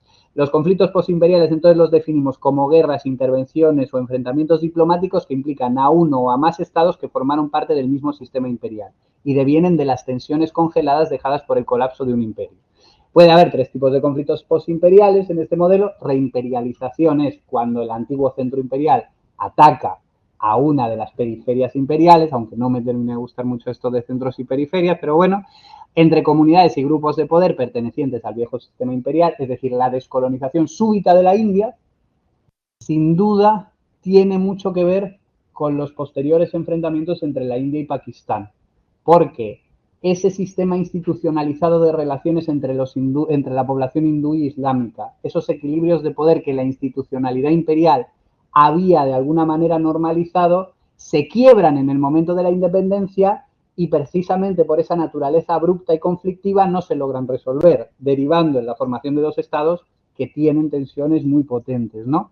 Entonces, bueno, puede ser esa reimperialización de la metrópoli atacando a las periferias, pueden ser dos periferias enfrentadas entre sí, que esto es importante, porque yo creo que hay que empezar a reconsiderar, y ya me voy a callar, pero la historia internacional de América Latina, al menos hasta 1870, es una suerte de laboratorio posimperial en el cual todos los estados están tratando de maximizar sus ganancias territoriales y en que en realidad los límites establecidos de la soberanía son tremendamente porosos. Es decir, si empezamos a sumar, oye, a Paraguay le arrebatan una buena parte del territorio entre Brasil, Argentina y Montevideo. Argentina se expande por la Pampa de manera dramática. Chile se independiza de La Serena a Chiloé y acaba de el desierto de Atacama hasta, bueno, desde Arica hasta Punta Arenas.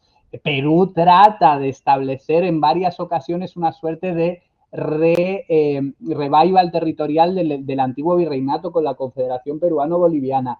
México se independiza como imperio y luego se va descomponiendo, pero también hay intentos de recomposición. Es decir, el mundo hispánico se rompe con la monarquía católica de manera tan súbita que en realidad lo que tenemos son poderes locales que tratan de territorializar estados, pero ese experimento dura hasta bien entrado el siglo XIX. No estamos hablando de una historia de estados nacionales constituidos. Y por tanto, por eso mismo es un escenario particularmente proclive para los conflictos posimperiales. Algo muy parecido a lo que ha sucedido en la antigua Unión Soviética, donde en realidad la delimitación entre la antigua Federación Rusa y los territorios que pertenecían a la URSS no fue clara en el momento del colapso súbito de ese imperio. No hablar del caso otomano, ¿no? En que claramente esos estados son fruto en buena medida de una improvisación, en buena medida también impuesta por un sistema internacional tras la Primera Guerra Mundial, pero no responden a las realidades del poder constituido en cada uno de esos mismos estados, lo que ha dado lugar pues a un siglo de guerras continuadas, ¿no? Entonces, bueno, es que no voy a seguir. Este es el verdadero modelo, que sería las cosas que habría que considerar en cada uno de los elementos escindidos del imperio para poder predecir o poder realizar una lectura plausible de si se puede producir o no un conflicto posimperial, ¿no? Pero es que ya no voy a entrar en eso porque no nos da el tiempo. Pero en esto estoy trabajando también paralelamente a la investigación historiográfica, ¿no? Y espero que pueda salir un artículo. Bueno, pues muchas gracias, Rodrigo, muchas gracias a todos los demás y quedamos pendientes para otro seminario. Maravilloso, gracias a todos. Gracias. En casa ya os desconectamos.